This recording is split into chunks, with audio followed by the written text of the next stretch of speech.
அவங்க நாட்டு நலனுக்காக நீங்கள் இந்தியாவில் வந்து நீங்கள் டேக்ஸ் எல்லாம் குறைங்க. இப்போ பாருங்கள், டெஸ்லான்ற காருக்கு 110% டேக்ஸ்லேருந்து 15% டேக்ஸ் குறைச்சிட்டாங்க. Sri Venkateswara college of engineering and technology. Admissions open for BTech and MBA 2025. பாரம்பரியமான சுவையான புது அறிமுகம் KTV true value ground oil. Grand மாஸ்டர்கள் பிரணவ் VR சிதம்பரம், வேலம்மாள் நெக்ஸஸின் மேலும் ஒரு பெருமை. எந்த ஒரு நாட்டில் கரன்சி டிப்ரிசியேஷனுக்கு வாய்ப்பு அதிகமாக இருக்கும் அந்த நாட்டில் தங்கத்தில் முதலீடு பண்ணுறது தான் பெஸ்ட்டு. உண்ண உணவு, உடுக்க உடை, இருக்க இருப்பிடம். நமக்கு வந்து சொந்த வீடு வேணும்.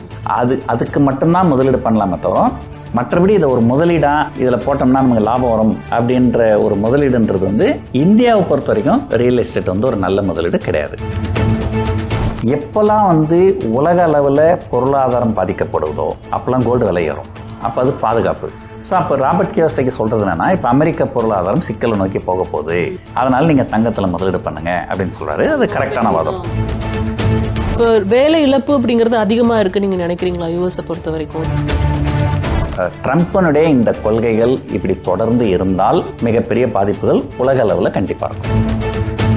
மோசமான பொருளாதார சூழ்நிலை இருக்கும்போது ஈக்விட்டியில் பண்ணக்கூடாது. ட்ரம்ப் எடுக்கிற கொள்கைகள்லாம் வந்து ஒரு நிலையான கொள்கையா அப்படின்னு கேட்டிங்கன்னா இல்லை. ஆனால் இப்போ அவர் வச்சுருக்கிற கொள்கைகள் அதை பிடிவாதமாக அதை தொடர்ந்தார்னு சொன்னால் அமெரிக்கா வந்து பொருளாதார வீழ்ச்சியை நோக்கி போகும். 2008 நடந்த மாதிரியே வந்துட்டு கிராஷ் நடக்கிறதுக்கு வாய்ப்பு இருக்குது அப்படிங்கிற கம்பேரிசன்ஸ்லாம் சொல்கிறாங்களா? அது எவ்வளோ தூரம் உண்மை சார்? ஒரு பொதுமக்களுடைய நம்பிக்கை என்னன்னா, எதிர்மறை விளைவுகள் வரும்போது இவருடைய கொள்கைகள் மாற்றிப்பார். ஆனால் எந்த அளவுக்கு எதிர்மறை கொள்கை வரும்போது அவர் மாறுவார்ன்றது தான் இப்போ கொஸ்டின். வணக்கம் சார். வணக்கம் சார். யூஎஸில் ரிசெஷன் வந்துட்டு ஒரு பெரிய டாக்காக போயிட்டுருக்கு. அண்டு இது வந்து எந்த அளவுக்கு போய் நிற்கும் அப்படிங்கிறது தான் இப்போ பெரிய கேள்விக்குறியாக இருக்குது. நிறைய பேர் ரீசெண்டாக வேலைக்காக போனவங்க கூட இங்கே வேலை இல்லாமல் அங்கே வேலை தேடிட்டு இருக்கிற சுச்சுவேஷனில் இருக்கிறத பார்க்க முடியுது. இது காரணம் என்ன அப்படிங்கிறத தெரிஞ்சுக்கலாமா? முதல்ல உங்களுக்கு கொஞ்சம் ஆரம்பத்துலேருந்து என்ன நடந்தது அப்படின்னு சொல்லிடுறேன். 2016 முதல்ல ட்ரம்ப் வந்து எலெக்ஷனில் போட்டி போடுறாரு. அங்கே வந்து 2 கட்சி தான் இருக்குது, டெமோக்ராட்டிக்கு அண்ட் ரிப்பப்ளிக் சொல்லுவாங்க. ஸோ இவர் ரிப்பப்ளிக்கன் பார்ட்டியில் இவர் கண்டெஸ்ட் பண்ணுறாரு. அப்போவே வந்து நான் பதவிக்கு வந்தால் இதை பண்ணுவேன், அதை பண்ணுவேன், இதை பண்ணுன்னு அவர் சொல்கிற ஸ்டேட்மெண்ட் எல்லாமே வந்து ரொம்ப கான்ட்ரவர்ஷியலாக இருந்தது. ஒரு உதாரணத்துக்கு வந்து நம்முடைய பக்கத்து நாட்டில் இருக்கிறவங்களாம் வந்து நம்ம நாட்டுக்குள்ளே வராங்க, இல்லீகலாக வராங்க, அதுக்கு செவரு கட்ட போகிறேன் அப்படின்னு சொன்னார். அப்போ வந்து நிறைய பேர் வந்து என்ன சொல்லியிருந்தாங்க ட்ரம்ப்பை பற்றி. ஒரு 95% பேர் என்ன சொன்னாங்க, ட்ரம்ப் வரமாட்டார், இது இந்த மாதிரிலாம் ரொம்ப எராட்டிக்காக பேசினாருனாக்கா மக்கள் பயப்படுவாங்க, அவர் ஓட்டு போட மாட்டாங்க, அவர் வரமாட்டார். ஒரு 5% மக்கள் வந்து அவர் வருவார் அப்படின்னு சொன்னாங்க. ஆனால் அந்த 5% மக்களுமே என்ன சொன்னாங்க, ட்ரம்ப் வருவார், ஆனால் அவர் வந்தாருன்னா பங்குச்சந்தைகள்லாம் கிராஷ் ஆகும் அப்படின்னு தான் சொன்னாங்க. அவர் ஆதரிக்கிறவங்களே அவருடைய கொள்கைகள் வந்து பங்குச்சந்தை ஏற்றதாக இருக்காது, பொருளாதாரத்துக்கு ஏற்றதாக இருக்காது. அதாவது பங்குச்சந்தைன்றது பொருளாதாரம் தான். பொருளாதாரம் நல்லா இருந்தால் பங்குச்சந்தை நல்லா இருக்க போகுது, பொருளாதாரம் நல்லா இருந்தால் பங்குச்சந்தை நல்லா இருக்க போதில்லை. ஸோ பங்குச்சந்தைன்றது வந்து அது வந்து எக்கானமியோ ஒரு கண்ணாடி தான், எக்கானமியை பிரதிபலிக்கிற ஒரு கண்ணாடி அப்படி தான் சொன்னாங்க. அமெரிக்கா வந்து ஸோ அதில் எப்படியோ வந்து அவர் போன தடவை அவர் ஜெயிச்சிட்டாரு. ஜெயித்த உடனே கொஞ்சம் பங்குச்சந்தைகள்லாம் இறங்குச்சு. ஒரு என்ன பண்ணார், பல கெட்ட விஷயங்கள் பண்ணாலும் ஒரு நல்ல விஷயம் பண்ணிட்டார். அப்போ வந்து கார்ப்பரேட் டேக்ஸ் வந்து குறைச்சிட்டாரு. அந்த கார்ப்பரேட் டேக்ஸை குறைச்ச உடனே நிறுவனங்களுக்கெல்லாம் இந்த நல்ல லாபம்னு சொல்லிட்டு பங்குச்சந்தைகள் வந்து ஒரு நல்ல அபரிதமாக வந்து ஏறி இருந்தது. ஸோ இருந்தாலுமே அதுக்கு அடுத்தது வந்த எலெக்ஷனில் அவர் ஜெயிக்கலை, அவர் வந்து தோத்துட்டார். அதுக்கு அடுத்தது வந்து டெமோக்ராட்ஸ் வந்திருந்தாங்க, ஜோ பைடன் வந்திருந்தார். அவருக்கு உதவியாக இருந்தது, வைஸ் பிரசிடெண்ட்டாக இருந்தது வந்து கமலா ஹாரிஸ், ஒரு தமிழ் பெண்மணி. அவங்க தான் இந்த தடவை வந்து பிரசிடென்ஷியல் கேண்டிடேட்டாக வருவாங்கன்னு எதிர்பார்த்தாங்க. ஸோ ஏதோ ஒரு இதில் வந்து அவர் ட்ரம்ப் வந்து 2வது தடவை ஜெயிச்சிட்டாரு. ஜெயித்த உடனே என்ன பண்ணுறாரு, அவர் வந்து இவங்களாம் வந்து அரசியல்வாதிகள்லாம் ஏதோ நாட்டுக்கு நல்லது பண்ணுறேன்னு சொல்லிட்டு கூட இருக்கிற 4 பேரை கலந்து ஆலோசிக்காமல் கண்ட மணிக்கு எதாவது ஒரு டெசிஷன் நானும் இது பண்ண வேண்டியது, நான் அமெரிக்க மக்களுக்கு நல்லது செய்கிறேன் அப்படின்னு சொல்லிட்டு அங்கே இருக்கிற இல்லீகல் இமிக்ரெண்ட்ஸ்லாம் நான் வந்து துரத்த போகிறேன் அப்படின்னு சொல்லிட்டு அவங்களாம் கையில் விளங்கிட்டு காலில் விளங்கிட்டு அது இது பண்ணாங்க. அது ஒரு பெரிய கான்ட்ரவர்சி ஆச்சு, அது நீங்கள் கேள்விப்பட்டிருப்பீங்க.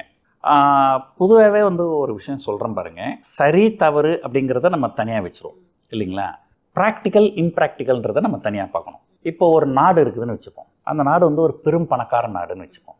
அப்போ அங்கே பெரும் பணக்கார நாடு இருக்குது, அங்கே நீங்கள் வேலைக்கு ஆள் கூப்பிட்டிங்கன்னா வரமாட்டாங்க. இப்போ நீங்கள் சென்னையில் இருக்கிறீங்க, நீங்கள் ஒரு வசதியாக இருந்தீங்கன்னா வீட்டில் வந்து ஒரு சமையல் பண்ணுறதுக்கு சமையல்காரமாக வச்சுக்கலாம், வீட்டை பெருக்கி துடைக்கிறதுக்கு ஒரு வேலைக்காரமாக வச்சுக்கலாம், ஒரு டிரைவர் வச்சுக்கலாம், 4-5 பேர் நீங்கள் வேலைக்கு வச்சுக்கலாம். நீங்கள் அமெரிக்காவில் இருந்தீங்கன்னா அது பண்ண முடியாது. ஏன்னா குறைஞ்சபட்ச சம்பளமே $3000 $4000 கொடுக்க வேண்டி வரும். ஸோ வேலைக்கு ஆள் கிடைக்காது. அப்போ என்ன ஆகும், ஏதோ கொஞ்சம் பேர் இல்லீகல் இமிக்ரெண்ட்ஸாக போகிறவங்க அவங்க எப்பயும் பயந்து தான் வேலை செய்யணும். ஏன்னா அவங்களுக்கு எப்போ மாட்டினாலும் அவங்களுக்கு இது. அதனால் அவங்க என்ன பண்ணாங்க, குறைவான சம்பளத்துக்கு வேலை செய்வாங்க. அதனால் அங்கே இருக்கிறவங்கள வந்து நிறைய காசு டிமாண்ட் பண்ண முடியாது.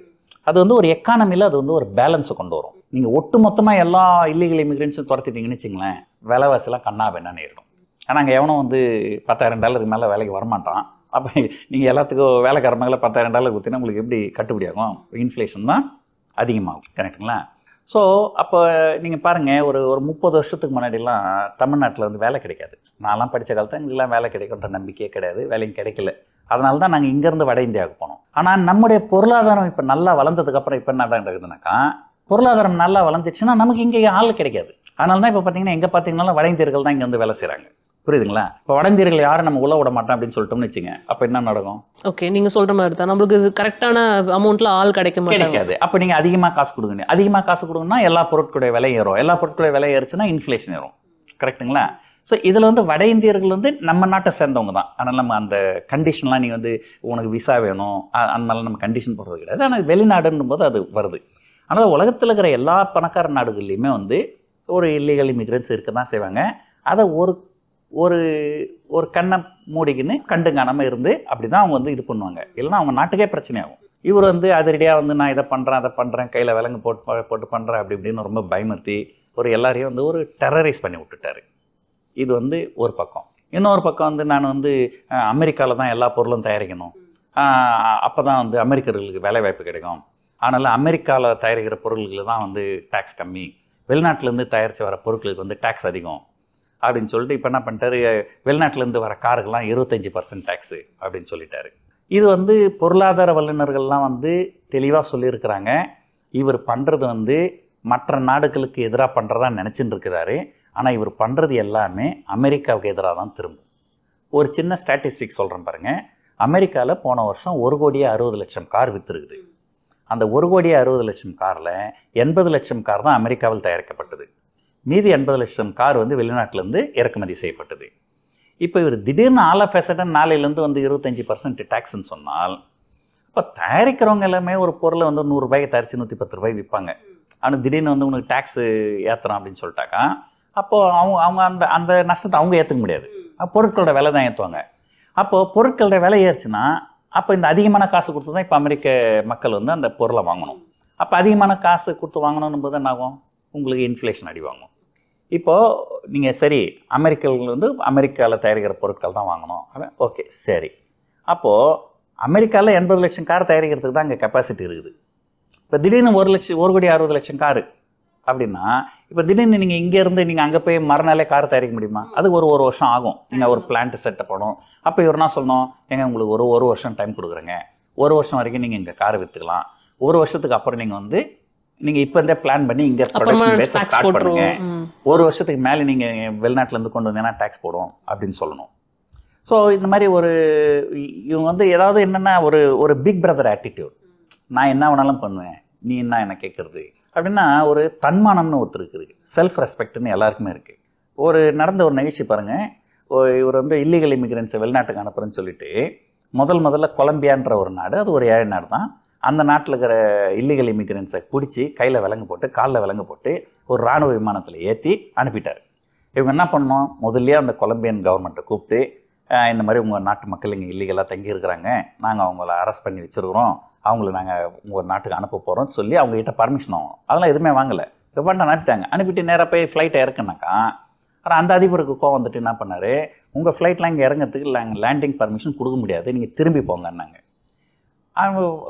கொலம்பியா உள்ள போன அந்த இராணுவ விமானம் திரும்ப வந்துருச்சு அமெரிக்காவுக்கு. உடனே இவர் கோவப்பட்டு நாளையிலேருந்து உனக்கு 25% டேக்ஸ்னாரு. அப்புறம் கொலம்பியாவில் நீ 25% போட்டால் நான் 25% போகிறேன்னாரு. இதில் உடனே இவர் நான் அடுத்த வாரத்தில் அந்த 50%. இது என்னன்னா இந்த குழந்தைங்க சண்டை போட்டு பாருங்க. ஒரு அரசியல் தலைவர்னா உங்களுக்கு எந்த அளவு ஒரு மெச்சூரிட்டி இருக்கணும் இல்லைங்களா? 25% 50% அப்படின்போது அதுக்கப்புறம் சரி நீ 50% போட்டால் நான் 50% போட்டுக்கிறேன். அதுக்கப்புறமா ஓரளவு சமாதானமாக பேசி அப்புறம் அவங்க சொன்னாங்க, நீங்கள் வந்து எங்கள் நாட்டு மக்கள் உங்கள் இல்லீகலாக உங்கள் நாட்டில் வந்திருக்கிறாங்கன்னா அது ஒத்துக்கிறோம், அது நாங்கள் தப்பு தான், நாங்கள் கூப்பிட்டுக்கிறோம், நாங்கள் எங்கள் ஃப்ளைட் அனுப்பிச்சு கூப்பிட்டுக்கிறோம். நீங்கள் வந்து கையில் விலங்கு போட்டு காலில் விலங்கு போட்டெல்லாம் இங்கே அனுப்ப முடியாது, அங்கே எங்கள் நாட்டில் வந்து மக்கள் வந்து அது அதிருப்தி ஆவாங்க அப்படின்னு சொன்னோன்னே நார்மலாக அனுப்புனாங்க. ஆனால் அதை கேட்குற தைரியம் இந்தியா கிடையாது.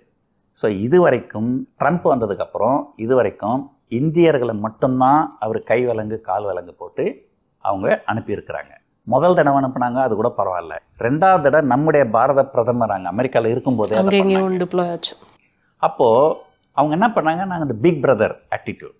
சமீபத்தில் ஒரு கேள்விப்பட்டேன் நான், என்னோடய நண்பர் ஒருத்தர் ட்வீட் போட்டிருந்தாரு, 50 வருஷத்துக்கு முன்னாடி நம்ம எக்கானமியே வந்து $50 பில்லியன் தான். அன்றைக்கே அமெரிக்கா எதிர்த்து தான் நின்னோம். காலகாலமே பார்த்திங்கன்னா நம்ம வந்து ரஷ்யாவுக்கு ஆதரவாக தான் இருந்திருக்கிறோம், அமெரிக்காவுக்கு எதிராக தான் இருந்திருக்கிறோம். அப்போயே நம்ம தைரியமாக இந்திரா காந்தி பீரியட்லாம் அந்த ஃபிடல் கேஸ்ட்ரோலாம் ரொம்ப க்ளோஸ் ஃப்ரெண்டு இந்திரா காந்திக்கு. $50 பில்லியன் கையில் இருந்த எக்கானமியாக நம்ம இருந்தப்பவே அமெரிக்காவை நம்ம துணிஞ்சு எதிர்த்து நின்னோம். இன்றைக்கி கிட்டத்தட்ட $4 ட்ரில்லியன் எக்கானமியில் இருக்கிறோம். நம்ம இருந்தாலும் நம்ம அமெரிக்கா எதிர்த்து பேச முடியல. ஆனால் நீங்கள் பெரிய சக்தி அப்படிங்கிறதுனால அவங்க என்ன வேணாலும் பண்ணலான்னு நம்ம நிற்கக்கூடாது. நீங்கள் வந்து எவ்வளோ வேணாலும் குனியலாம், ஆனால் உடையணுன்ற அளவுக்கு குனியக்கூடாது. அந்த அளவுக்கு ஒருத்தர் ஃபோர்ஸ் பண்ணாங்கன்னா அப்போ நீங்கள் எழுந்து நிற்கணும். அந்த இது வந்து ஒரு இந்தியாவில் வந்து இல்லை அப்படின்றது தான் என்னுடைய கருத்து. ஸோ இப்போ என்ன பண்ணுறாங்க, அவங்க வந்து அவங்க நாட்டு நலனுக்காக நீங்கள் இந்தியாவில் வந்து நீங்கள் டேக்ஸ் எல்லாம் குறைங்க. இப்போ பாருங்கள், டெஸ்லான்ற காருக்கு 110% டேக்ஸ்லேருந்து 15% டேக்ஸ் குறைச்சிட்டாங்க. ஹார்ட்லி டேவிட்சன் பைக்குக்கு டேக்ஸ் 0 பண்ணி விட்டாங்க. ஸோ அப்போ என்னன்னாக்கா ஒரு அடிப்படையில் ஒரு விஷயம் தெரிஞ்சுங்க இல்லைங்களா. ஒரு ஏழை நாடு இருக்குது, ஒரு பணக்கார நாடு இருக்குது. இப்போது பணக்கார நாட்டில் கல்வி அறிவு அதிகமாக இருக்கும், டெக்னாலஜி அதிகமாக இருக்கும். ஒரு ஃப்ரீ மார்க்கெட் விட்டாக்கா இந்த ஏழை நாடுகள்லாம் அழிஞ்சிரும். அதுக்காக தான் இந்த ஏழை நாடுகள்லாம் என்ன பண்ணாங்க, எங்கள் நாட்டில் இருக்கிற இண்டஸ்ட்ரி வந்து சர்வை பண்ணணும், அதனால் உங்கள் நாட்டில் இருக்கிற பொருள் வந்து நீங்கள் டேக்ஸ் எல்லாமே இங்கே விற்றுக்கலான்னாக்கா எங்கள் நாட்டோட குவாலிட்டி மேட்ச் பண்ண முடியாது, ப்ரைஸ் மேட்ச் பண்ண முடியாது. அதனால தான் நீங்கள் வந்து இம்போர்ட் டியூட்டி அப்படின்னு ஒன்று போடுறாங்க. சரிண்ணா, நீங்கள் வந்து இம்போர்ட் டியூட்டி போடக்கூடாது அப்படின்னு ஃபோர்ஸ் பண்ணாக்கா அப்போ நாளைக்கு என்ன ஆகும், நம்ம நாட்டில் இருக்கிற நிறுவனங்கள்லாம் ஒரு அழிய வேண்டிய ஒரு சூழ்நிலை வரும். ஸோ இதை வந்து நம்ம எப்படி ஒரு நியாயம் எடுத்துக்க முடியும்? இப்போ நமக்கு இந்த காமன் மேனுக்கு தெரிஞ்ச நியாயம் வந்து ட்ரம்ப்புக்கு தெரியாதா? ஸோ என்னன்னாக்கா அவர் பண்ணுறது எல்லாமே வந்து ஒரு எராட்டிக்காக தான் பண்ணுறாரு. பங்குச்சந்தைகள்லாம் வந்து பெரிய லெவலில் வீழ்ச்சி அடைஞ்சிருக்குது அமெரிக்காவிலையும், அது தொடர்ந்து வீழ்ச்சி அடையும். இவருடைய இதே ஆட்டிடியூடு ஒரு கண்டினியூ பண்ணார்னா பங்குச்சந்தைகள் வந்து ஒரு பெருமை சரியறதுக்கு தான் வாய்ப்பு. சில கம்பேரிசன்ஸ் பார்க்க முடியல சார். 2008 நடந்த மாதிரியே வந்துட்டு கிராஷ் நடக்கிறதுக்கு வாய்ப்பு இருக்குது அப்படிங்கிற கம்பேரிசன்ஸ்லாம் சொல்கிறாங்களா, அது எவ்வளோ தூரம் உண்மை சார்? அந்த அளவுக்கு போகுமா? இல்லை, கண்டிப்பாக 2008 அளவுக்கு போகாது. ஸோ 2008 நடந்தது வந்து அது ஒரு சிஸ்டமிக் இஷ்யூ. இப்போ வந்து சில பொருளாதார வல்லுநர்கள், ராபர்ட் கியோசக்கின்னு நீங்களே கூட சொன்னீங்க பேசும்போது, அவருடைய இதை வான் பண்ணியிருக்கிறாருன்னு எல்லாருமே வான் பண்ணுறாங்க. இப்போ ட்ரம்ப் வந்து இந்த மாதிரிலாம் சொல்கிறாரு. இப்போ திடீர்னு ஒரு எக்கானமி வந்து ஒரு ரிசெஷனை நோக்கி போச்சு, பொருளாதாரம் பெரிய லெவலில் அடி வாங்கிச்சு. அப்போ என்ன ஆகும், அப்பப்போ இந்த கருத்து கணிப்புலாம் நடத்துவாங்க. அந்த மாதிரி நடுவில் கருத்து கணிப்புலாம் நடத்தி, இல்லை இப்போ இவர் ட்ரம்ப் மேலே மக்கள் அதிருப்தியாக இருக்கிறாங்க, இவர் பண்ண கொள்கைனால விலைவாசி ஏறி போச்சு அப்படின்னா ஏதோ ஒரு காலகட்டத்தில் அவங்க அந்த பாலிசியை வந்து அவங்க சேஞ்ச் பண்ண வாய்ப்பு இருக்குது, சேஞ்ச் பண்ணிடுவாங்க இல்லைங்களா. அது உங்களுக்கு எப்போ பிரச்சனை வரும்னா ஏதோ ஒரு ஈகோ ப்ராப்ளம். ஸோ நான் கொண்டு வந்த பாலிசி நான் இதை சேஞ்ச் பண்ண மாட்டேன், வாழ் வந்தாலும் சாவா இருந்தாலும் பரவாயில்ல, எனக்கு ஈகோ தான் முக்கியம் அப்படின்னு நாடு எக்கேடு கட்ட போனாலும் பரவாயில்ல அப்படின்னு ஒரு அதிபர் இருந்தார்னா அப்போ நீங்கள் சொல்கிற மாதிரி நடக்கிறதுக்கு வாய்ப்புகள் இருக்குது. ஆனால் ஒரு பொதுவாக ஓரளவுக்கு காமன் சென்ஸ் இருக்கிறவங்க அந்த மாதிரி பண்ண மாட்டாங்க. ஒரு எதிர் விளைவுகள் வரும்போது அவங்களுடைய கொள்கைகளை மாற்றுவாங்க. ஒரு பொதுமக்களுடைய நம்பிக்கை என்னென்னா எதிர்மறை விளைவுகள் வரும்போது இவருடைய கொள்கைகள் மாற்றிப்பார். ஆனால் எந்த அளவுக்கு எதிர்மறை கொள்கை வரும்போது அவர் மாறுவார்ன்றது தான் இப்போ கொஸ்டின். இப்போ என்னன்னா மார்க்கெட் கிராஷ் பற்றி கண்டிப்பாக பேசலாம் சார். ரிசெஷன் அப்படிங்கிறது வந்து இப்போ பர்சனலாகவே நிறைய விஷயங்கள் பார்க்க முடியுது. நிறைய பேர் வேலை இழந்து இன்னும் அங்கே வேலை தேடிக்கிட்டு இருக்காங்க, இங்கேருந்து வேலைக்காக போனவங்க வேலை தேடிக்கிட்டு இருக்காங்க. அண்ட் ஆல்சோ எதுவுமே பேசுறதுக்கு பயப்படுறாங்க. ட்ரம்ப் மேலே ஒரு அதீத பயம் பார்க்க முடியுது அங்கே வாழும் இந்தியர்கள் மத்தியில். ஏதாவது பிரச்சனை ஆயிருமோ அப்படின்னு பயப்படுறத பார்க்க முடியுது. கொஞ்சம் ஃபேமஸாக இருக்கிறவங்க கூட ரொம்ப பயந்து அங்கே இருக்கிறத பார்க்க முடியுது. அது மாதிரி நீங்கள் எதுவும் பார்க்குறீங்களா சார்? இல்லை, அந்த வாதத்தை வந்து ஓரளவுக்கு தான் ஒத்துக்க முடியும். பொதுவாக வந்து என்னென்னா ஒரு லீகலாக இருக்கிறவங்களுக்கு எந்த பிரச்சனையும் கிடையாது. இப்போ நிறைய பேர் இல்லீகலாக இருக்கிறாங்க, இப்போ அவங்க தான் வந்து இப்போ பயப்படுறாங்க. இல்லை ஃப்ரீடம் ஆஃப் ஸ்பீச்சே இல்லைங்கிற மாதிரி தெரியுது அங்கே. ஃப்ரீடம் ஆஃப் ஸ்பீச் வந்து உங்களுக்கு பெரும்பாலும் இந்தியாவில் இருக்கா? எதிர்கட்சிகளாக எதனா பேசினா அடுத்த நாள் இடி வருது, இன்கம் டேக்ஸ் ரீடு வருது. ஸோ ஃப்ரீடம் ஆஃப் ஸ்பீச்ன்றது வந்து உலகத்தில் எங்கேயுமே கிடையாது. அது ஒரு இந்தியன் பிஸ்னஸ் மேன்ஸ் வந்து பயப்படுறாங்க அப்படிங்கிற மாதிரி நான் சொல்கிறேன். ஃப்ரீடம் ஆஃப் ஸ்பீச் வந்து இல்லை, அவங்களால கருத்து தெரிவிக்க முடியல அப்படிங்கிறத அவங்க வந்துட்டு மேற்கோள் காமிக்கிறாங்க. உலகத்தில் இருக்கிற பெரும்பாலான நாடுகளில் ஒரு ஆளுங்கட்சிக்கு எதிராக பேசுனீங்கன்னால் கண்டிப்பாக பிரச்சனைகள் வரும். சிலர் வந்து ஓரளவுக்கு ஒரு ஒரு விட்டு கொடுத்து போவாங்க. ஒரு பெயரளவில் தான் வந்து டெமோக்ரஸி. அது ஒரு சில நேரங்களில் டார்கெட் பண்ணாங்கன்னா அந்த பிரச்சனை வரும். அதனால் ஒரு பெரும் தொழிலதிபர்கள்லாம் வந்து எப்பவுமே வந்து ஒரு ஆளுங்கட்சிக்கு எதிராக பேசாமல் அமைதியாக இருந்துறது தான் நல்லது. இப்போ வேலை இழப்பு அப்படிங்கிறது அதிகமாக இருக்குது நீங்கள் நினைக்கிறீங்களா? யூஎஸை பொறுத்த வரைக்கும் இப்போ வேலை இல்லாமல் நிறைய பேர் இருக்காங்க நீங்கள் நினைக்கிறீங்களா? நிறைய இந்தியன்ஸ் வந்துட்டு வேலை இழந்திருக்காங்கன்னு கேள்விப்படுறோம், அதனால கேட்குறேன். லீகலாக இருக்கிறவங்க தொடர்ந்து இருந்துன்னு தான் இருக்கிறாங்க, அவங்களுக்கு எந்த பிரச்சனையும் கிடையாது. ஒரு சில நேரங்களில் என்ன நடக்கலாம் அப்படின்னா, ஒரு வாய்மொழி உத்தரவுன்னு சொல்லுவாங்க. அந்த மாதிரி சில கூடிய வரைக்கும் அமெரிக்கர்களை மட்டும் எடுத்துங்க, வெளிநாட்டை சேர்ந்தவங்க எடுக்காதீங்க. அது வந்து அஃபிஷியலாக அனௌன்ஸ் பண்ண மாட்டாங்க, ஒரு வாய்மொழி உத்தரவாக போடுவாங்க. அதை ஒரு சில நிறுவனங்கள் ஃபாலோ பண்ணலைன்னா அவங்க அதாவதுங்க பொதுவாக வந்து ஒரு ஏன் வெளிநாட்டுல அமெரிக்கா அனுமதிக்கிறாங்க அப்படின்னு தெரிஞ்சுங்க, அந்த ஸ்கில் அந்த நாட்டில் இல்லை. ஒரு உதாரணத்துக்கு பார்த்தீங்கன்னா ஐடி துறை எடுத்துக்கிட்டிங்கன்னா, ஐடி துறைக்கு வந்து நம்ம நாட்டில் தான் ஸ்கில் அதிகமாக இருக்குது, அவங்கக்கிட்ட ஸ்கில் இல்லை. அப்படியே அவங்கக்கிட்ட ஸ்கில் இருந்தாலுமே அதே அளவு ஸ்கில்லோடு இருக்கிற நம்ம ஆட்கள் அந்த சம்பளத்தை விட கம்மியான சம்பளத்துக்கு நம்ம வேலை செய்வாங்க. ஸோ அதனால தான் ஒரு தொழில்துறைன்றது வந்து நல்லா வளருது. இது வந்து ஒரு என்ன சொல்கிறது, ஒரு டிமாண்ட் அண்ட் சப்ளை. இந்த டிமாண்ட் அண்ட் சப்ளை மாதிரி தான் இருக்கும். பொதுவாக வந்து இந்தியர்களை வந்து ஒரு பெருசாக வந்து இந்த மாதிரி அவங்களை அழிக்கணும் அப்படின்றது வந்து ட்ரம்ப்புடைய எண்ணம் கிடையாது. அவர் சொல்கிறது என்னென்னா அமெரிக்கர்களுக்கு முன்னுரிமை கொடுக்கணும், அமெரிக்கர்களை இது பண்ணணும் அப்படின்றது தான். இப்போ அடுத்ததான் வந்து நம்ம வேர்ல்ட் ரீசன்ட் ரெசெஷன் அப்படின்னு ராபர்ட் கியோஸ்கி சொன்னது வந்து எல்லாரும் திருப்பி வந்து யோசிக்க ஆரம்பிச்சிட்டாங்க. ஸோ அவர் ஒரு நல்ல ஃபேமஸான ஆத்தர் கூட, ரிச் டாட் புவர் டாட் எழுதியிருக்க ஒரு ஆத்தர் கூட. அவருடைய கணிப்பு எப்படி இருக்கும்னு நீங்கள் நினைக்கிறீங்க? வேர்ல்ட் ரீசன்ட் ரெசெஷன் சொல்லும்போது அவருடைய கணிப்பு எப்படி இருக்கும்னு நீங்கள் நினைக்கிறீங்க? ஏதோ ஒரு விஷயம் நடக்குது, இந்த விஷயம் இது தொடர்ந்து நடந்தால் இது நடக்கலாம்னு தான் நம்ம சொல்ல முடியுமே தவிர, இது தொடர்ந்து நடக்கும்ன்றது எந்த கேரண்டியும் கிடையாது. அதுவும் முக்கியமாக ட்ரம்ப் கிட்ட கிடையாது. அவர் திடீர்னு 25% டேக்ஸ்னார், மறுநாள் என்ன பண்ணார், நான் ஒரு மாதத்துக்கு நிறுத்தி வைக்கிறேன்னுவார். ஸோ ஒரு ட்ரம்ப் எடுக்கிற கொள்கைகள்லாம் வந்து ஒரு நிலையான கொள்கையா அப்படின்னு கேட்டிங்கன்னா இல்லை. ஆனால் இப்போது அவர் வச்சுருக்கிற கொள்கைகள் அதை பிடிவாதமாக அதை தொடர்ந்தார்னு சொன்னால் அமெரிக்கா வந்து பொருளாதார வீழ்ச்சியை நோக்கி போகும். அமெரிக்கா வந்து ஒரு மிகப்பெரிய நாடு. நிறைய நாடுகள் வந்து அமெரிக்கா கூட வந்து வர்த்தகம் பண்ணுவாங்க. ஒரு உதாரணத்துக்கு பார்த்திங்கன்னா, நம்ம நாடுடைய எக்ஸ்போர்ட் பார்த்திங்கன்னா ஒரு கிட்டத்தட்ட 70% எக்ஸ்போர்ட் வந்து நம்ம அமெரிக்காவுக்கு தான் பண்ணுறோம். அப்போ அமெரிக்கா பொருளாதார சீரழிஞ்சுதுன்னா ஸோ அவங்களுடைய வாங்கும் சக்தி குறையும், அப்போ நம்ம பொருள்களை வாங்குகிற சக்தி குறையும், அப்போ நமக்கு எக்ஸ்போர்ட் பாதிக்கும், அப்போ நம்ம நாடு பாதிக்கும். ஸோ ஒரு அமெரிக்கா வந்து ஒரு மிகப்பெரிய நாடு, நம்பர் 1 எக்கானமி அப்படின்றதுனால அவங்களுக்கு பொருளாதார சிக்கல் வந்ததுனால் அது பல நாடுகளுக்கும் அது விரிவடைகிறதுக்கு வாய்ப்புகள் இருக்குது. ஸோ இதை பேஸ் பண்ணி தான் அவர் ராபர்ட் கியோஸ்கி சொல்கிறாரு. ஆனால் ஜான்வரியில் அவர் என்ன சொன்னார்னா, பிப்ரவரியில் மிகப்பெரிய கிராஷை வந்துட்டு சந்திக்கும் அப்படிங்கிறத அவர் சொல்லியிருந்தார். பட் அதுக்கப்புறம் இப்போ ஸ்டேட்மெண்ட் வந்துட்டு வேர்ல்ட் ரீசன்ட் ரெசெஷன்னு சொல்கிறாரு. ஸோ அதனால தான் அவருடைய ஜட்மெண்ட்ஸ், அவருடைய கணிப்பு எப்படி இருக்குங்கிற வாதத்தை முன்னாடி வச்சு. அதாவதுங்க ஒரு பங்குச்சந்தையாகட்டும் பொருளாதாரமாகட்டும் யாராலுமே வந்து அறுதிட்டு கணிக்க முடியாது. இப்போ இதுதான் கரெக்டு அப்படின்னு சொன்னால் அப்போ அதுக்குண்டான கவுண்டர் மெஷர் எடுத்துருப்பாங்க இல்லையா? இப்போது அங்கே அரசாங்கத்தில் இருக்கிறவங்க நம்புகிறாங்க இது போகாது. ஏன்னா பொருளாதாரம் வீழ்ச்சி அடைஞ்சால் கண்டிப்பாக ஆளுங்கட்சி மேலே மக்களுக்கு அதிருப்தி வரும், அடுத்த தடவை ஆளுங்கட்சிக்கு அவங்க ஓட்டு போட மாட்டாங்க. அப்படின்றதுனால ஒரு அரசாங்கம் என்ன பண்ணுவாங்க, அதுக்கு என்ன பண்ணணும் அப்படிங்கிறத அவங்க ஒரு யோசனை பண்ணுவாங்க. அவங்க பண்ணலை அப்படின்னும் போது அப்போ என்ன ஆகும், இந்த கருத்து வேறுபாடுகள் இருக்கும். ஆனால் இது நடக்குமா நடக்காதா அப்படிங்கிறதுலாம் வந்து ட்ரம்ப் வந்து இப்போ முன்னோக்கி போயினே இருக்கிறாரு. அவர் பின்னாடி வரணும், அவர் எந்த கட்டத்தில் அவர் பின்னாடி வருவார் அப்படின்றது நமக்கு தெரியாது. ஆனால் ஒரு 50 அடி தள்ளி பெரிய பள்ளங்குது, 50 அடி தள்ளி போய் விழுந்தாலும் விழுவார், நமக்கு தெரியாது. நிச்சயமா சார். ஆக்சுவலாக வந்து இன்னொரு விஷயம் சொன்னாங்கன்னா, தங்கம் வெள்ளி அண்ட் கிரிப்டோவில் இன்வெஸ்ட் பண்ணுங்க அப்படிங்கிறது தான் ராபர்ட் கியோஸ்கியோட அட்வைஸாக இருக்குது. கோயிங் ஃபார்வர்ட் இந்த வருஷம் வந்துட்டு அதில் இன்வெஸ்ட் பண்ணுங்க.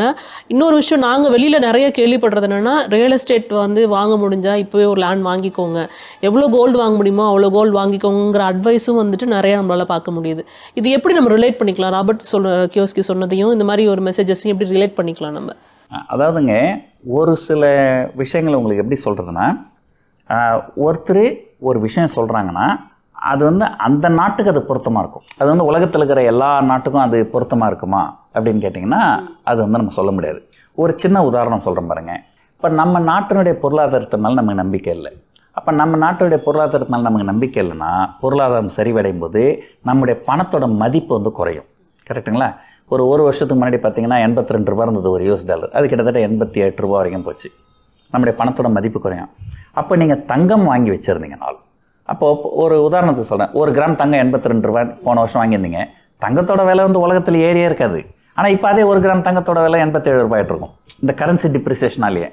அப்போ என்னாகும், எந்த ஒரு நாட்டில் கரன்சி டிப்ரிசியேஷனுக்கு வாய்ப்பு அதிகமாக இருக்கும் அந்த நாட்டில் தங்கத்தில் முதலீடு பண்ணுறது தான் பெஸ்ட்டு. இப்போ இது அமெரிக்காவுக்கு பார்த்தீங்கன்னா அமெரிக்காவுக்கு அந்த ஒரு பிரச்சனை கிடையாது. அவங்களுடைய கரன்சி வந்து இப்போ ஒருவேளை ராபர்ட் கியோசாக்கி நான் எதிர்பார்க்கலாம், இப்போ அமெரிக்க பொருளாதாரம் சீரழிஞ்சதுனால் அமெரிக்க டாலருடைய மதிப்பு கீழே போகலாம். அப்போ அது கோல்டில் வந்து இப்போ முதலீடு பண்ணுறது சிறப்பாக இருக்கும் அப்படிங்கிற மாதிரி இருக்கலாம். ஸோ அதனால் ஒருத்தர் அதே போல் இந்த ரியல் எஸ்டேட்லாம் சொல்கிறோம் இல்லைங்களா, ரியல் எஸ்டேட்லாம் நான் சொல்கிறேன் பாருங்கள். ஒரு காலத்தில் ஒரு எக்ஸாம்பிள் என்னோடய லைஃப்பில் நடந்த ஒரு நிகழ்ச்சி சொல்கிறேன். ஒரு 30 வருஷத்துக்கு முன்னாடி நான் சிங்கப்பூரில் ஒரு அப்பார்ட்மெண்ட் வாங்கினேன். அந்த அப்பார்ட்மெண்ட் வாங்கிறதுக்கு நான் எவ்வளோ காசு கொடுத்தேன்னா அதே காசை வச்சு என்னால் சென்னையில் 10 அப்பார்ட்மெண்ட் வாங்க முடியும். அப்புறம் சமீபத்தில் ஒரு 4-5 வருஷத்துக்கு முன்னாடி போய் ஒரு அப்பார்ட்மெண்ட் வாங்கினேன். அந்த அப்பார்ட்மெண்ட்டு வாங்கின காசு அதை வச்சு சென்னையில் என்னால் 1.5 அப்பார்ட்மெண்ட்டு கூட வாங்க முடியாது. ஓகே, அவ்வளோ தூரம் நம்ம வளர்ந்துருக்கோம். ஸோ அப்போது 10 வருஷத்துக்கு முன்னாடி ஒருத்தர் சொல்கிறாங்க, அப்போ என்னுடைய சிங்கப்பூர் நண்பர்கள்லாம் சொல்லுவாங்க சென்னையில் ரொம்ப சீப்பாக இருக்குதுங்க போய் வாங்கலாம் அப்படின்னு. ஆனால் இது இப்போதைக்கு பார்த்தீங்கன்னா அது வந்து அப்ளிகபிள் ஆகாது. கண்டிப்பாக. ஸோ அந்த மாதிரி ரியல் எஸ்டேட் அப்படின்னு சொல்லி நீங்கள் ஒரு 19 சொல்லிடலாம். ரியல் எஸ்டேட்டுன்றது நீங்கள் இந்தியா ஸ்பெசிஃபிக்காக பார்த்தீங்கன்னா ரியல் எஸ்டேட் வந்து எல்லாருக்கும் நம்ம உண்ண உணவு, உடுக்க உடை, இருக்க இருப்பிடம், நமக்கு வந்து சொந்த வீடு வேணும். அதுக்கு மட்டும்தான் முதலீடு பண்ணலாமே தவிர மற்றபடி இதை ஒரு முதலீடாக இதில் போட்டோம்னா நமக்கு லாபம் வரும் அப்படின்ற ஒரு முதலீடுன்றது வந்து இந்தியாவை பொறுத்த வரைக்கும் ரியல் எஸ்டேட் வந்து ஒரு நல்ல முதலீடு கிடையாது. வேறு நாடுகளில் இருக்குது. இப்போ ஒரு சின்ன உதாரணத்துக்கு சொல்கிறேன் பாருங்கள். இப்போ நீங்கள் துபாயில் போய் ஒரு வீடு வாங்குறீங்கன்னா, பேங்க்கில் லோன் வாங்குறீங்கன்னா உங்களுக்கு வட்டி வந்து 4% வட்டி வாங்குவாங்க. ஆனால் வாடகை பார்த்திங்கன்னா உங்களுக்கு 7%, 8% வரும் இல்லைங்களா? நீங்கள் ஏதோ ஒரு கஷ்டப்பட்டு ஒரு 20% டவுன் பேமெண்ட் மட்டும் வச்சிங்கன்னு வச்சிங்களேன், வாடகை 8% வரும், நீங்கள் லோனு 4% தான். அப்போ உங்களுக்கு நெட்டாக உங்கள் கையில் எக்ஸ்ட்ரா காசு கிடைக்கும். ஆனால் அதே இந்தியாவில் சென்னையில் ஒரு அப்பார்ட்மெண்ட் வாங்கினீங்கன்னா பேங்க்கில் போய் கடன் வாங்கினீங்கன்னா 9% வட்டி வாங்குவாங்க. இங்கே வாடகை 2% தான் வரும். நீங்கள் 7% நீங்கள் கையை விட்டு கொடுக்க வேண்டியது. இதுக்கப்புறம் இந்த உங்களுக்கு அதில் ஜிஎஸ்டி, ஸ்டாம்ப் டியூட்டி, அதுக்கப்புறம் லாபம் வந்தால் கேபிட்டல் கெயின் டேக்ஸு, இதெல்லாம் எதுவுமே கிடையாது. துபாயில் இது இருக்குது, ஸ்டாம்ப் டியூட்டி இருக்குது. இங்கே நம்ம சென்னையில் தமிழ்நாட்டில் 11%, அங்கே 4%. மற்றபடி அந்த கேபிட்டல் கெயின் டேக்ஸு அந்த தொல்லைலாம் எதுவுமே கிடையாது. எதுக்காக சொல்ல வரேன்னா, ரியல் எஸ்டேட் பொறுத்த வரைக்கும் இப்போ இருக்கிற சொன்னால் நீங்கள் எனக்கு கேள்விப்பட்டிருப்பீங்கன்னா பெங்களூர்லலாம் கூட வந்து வாடகைலாம் ரொம்ப அதிகமாகிடுச்சு அப்படின்னு சொல்லிட்டு அந்த ஒரு இது இருக்குது. ஸோ அதனால் ரியல் எஸ்டேட்டுங்கிறது தங்கம், வெள்ளி அது வந்து நான் ஒத்துக்கிறேன். தங்கத்தில் எப்போவுமே நீங்கள் முதலீடு பண்ணலாம், எப்போவுமே அது பாதுகாப்பான ஒரு விஷயம். எப்போல்லாம் வந்து உலக அளவில் பொருளாதாரம் பாதிக்கப்படுவதோ அப்போல்லாம் கோல்டு விலை ஏறும், அப்போ அது பாதுகாப்பு. ஸோ அப்போ ராபர்ட் கியோசாக்கி சொல்கிறது என்னென்னா, இப்போ அமெரிக்க பொருளாதாரம் சிக்கலை நோக்கி போக போகுது, அதனால் நீங்கள் தங்கத்தில் முதலீடு பண்ணுங்கள் அப்படின்னு சொல்கிறாரு. அது கரெக்டான வாதம். தங்கம், வெள்ளி. அப்போ 2025 மார்க்கெட் வந்து எண்ணில் ஏதாவது மாறுறதுக்கு வாய்ப்பு இருக்கா? நீங்கள் சொல்கிற மாதிரி பெரிய பாதிப்புக்குள்ளாக வாய்ப்பு இருக்கா?